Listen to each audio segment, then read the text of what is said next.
అలే ఎక్కుతాను రా, ఎక్కుతాను. తిరుపతి మెట్లేంటి, హిమాలయాల గుట్లు, నల్లమల చెట్లు అన్ని ఎక్కుతాను. అందరితోనూ చెప్పు. వీలైతే టీవీలో డిబేట్లు కూడా పెట్టు. ఎదవా పెట్టబోను. అమ్మా సౌజికి సంబంధం వచ్చిందంట, నాకు చెప్పలేదంటే. నీకు చెప్తే ప్లాన్లు వేస్తావు గానీ పెళ్ళెప్పుడు చేస్తావు? ఏంటి నువ్వు కూడా కామెడీ చేస్తున్నావు? కంటెంట్ కామెడీదే కదా. కంటెంట్ కామెడీదైనా నీ క్యారెక్టర్ అది సూట్ కాదు గానీ మ్యాటర్ చెప్పు. సంబంధం బలమైందే కానీ దాంతో పెద్ద చిక్కొచ్చిందే. కట్నం గురించా? అంత కరెక్ట్ గా ఎలా చెప్పావు? సంబంధం బలమైందన్నప్పుడే అర్థమైంది కట్నం కూడా బలంగా అడుగుంటారని. ఇంతకీ ఎంత అడిగారు?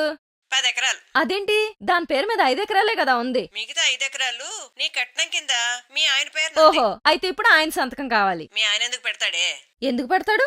పెట్టిస్తా చెప్పకుండా. గొడవ అవుతుందేమోనే.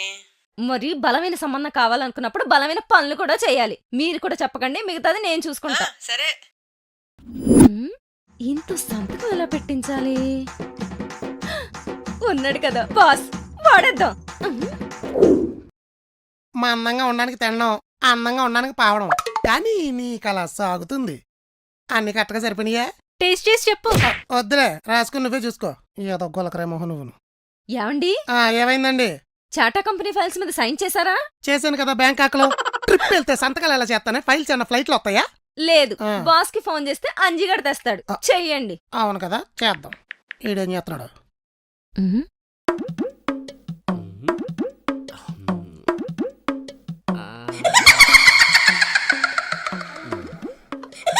ప్రశాంతంగా పండగ రుచులు కూడా రుచి ఉండేవాడు వీడు. చెప్పండి బాస్.